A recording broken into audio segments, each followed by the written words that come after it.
मेरी वाइफ भी मेरी बेटियों को नहीं बताती कि मैं कर्नल की पोस्ट पर हूँ। ये सुनकर मिकोला भी कर्नल को अपनी पत्नी की आखिरी निशानी दिखाता हुआ काफी ज्यादा इमोशनल हो जाता है। दोस्तों, आगे बढ़ने से पहले आप सभी का दिल से शुक्रिया आपके अपने फॉक्स एक्सप्लेनर हिंदी चैनल को सब्सक्राइब करने के लिए। अब इसके बाद अगले दिन ये लोग फिर से अपने अगले मिशन पर निकल पड़ते हैं और ये लड़ाई काफी बड़ी थी, इसलिए सभी स्नाइपर्स छुपने के लिए खाई खोदते हैं और अपनी अपनी पोजीशन ले लेते हैं।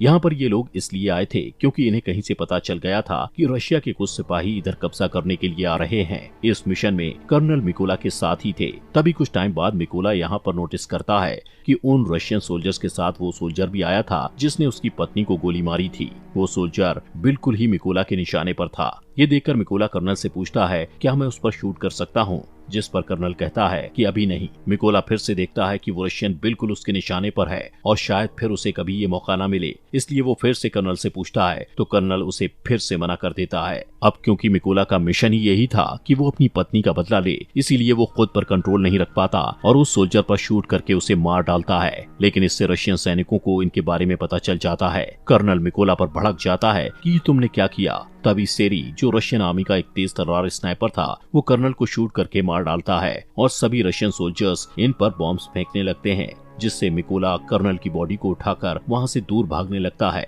लेकिन कुछ देर बाद वो रशियंस की रेंज से बाहर चला जाता है। मिकोला वापस बेस में आता है, लेकिन वो बहुत उदास था क्योंकि उसकी गलती की वजह से कर्नल मारा गया था। मिकोला अब ये कसम खाता है कि वो सेरी को कहीं से भी ढूंढकर उसे मार देगा और कर्नल की मौत का बदला लेगा। इसीलिए वो अगले मिशन के लिए अकेला ही निकल पड़ता है। थोड़ी दूर जाने के बाद उसे कुछ रशियन स्नाइपर्स की लोकेशन पता चलती है, जिससे वो अपने टारगेट फिक्स करके एक रशियन स्नाइपर को शूट करके मार गिराता है। लेकिन तभी दूसरा रशियन स्नाइपर मिकोला पर शूट करता है, जिससे मिकोला के हाथ को गोली छू कर निकल जाती है और वो घायल हो जाता है। लेकिन फिर भी मिकोला उस स्नाइपर को शूट करके मार गिराता है। अब क्योंकि मिकोला जख्मी था तो इसलिए वो एक सीक्रेट अड्डे पर जाकर अपने जख्म के ठीक होने का इंतजार करता है। तभी आर्मी हेड उसे कॉल करके कहता है कि हमारी आर्मी ने उस स्नाइपर का पता लगा लिया है जिसने कैप्टन को मारा था। हेड मिकोला को कहता है कि तुम जल्दी से बेस पर आ जाओ, जिससे मिकोला बेस में पहुंचता है। अब मिशन शुरू होने से पहले सभी सैनिकों को सारी जानकारी दी जाती है कि उस स्नाइपर की गोलियां बहुत दूर तक जाती हैं।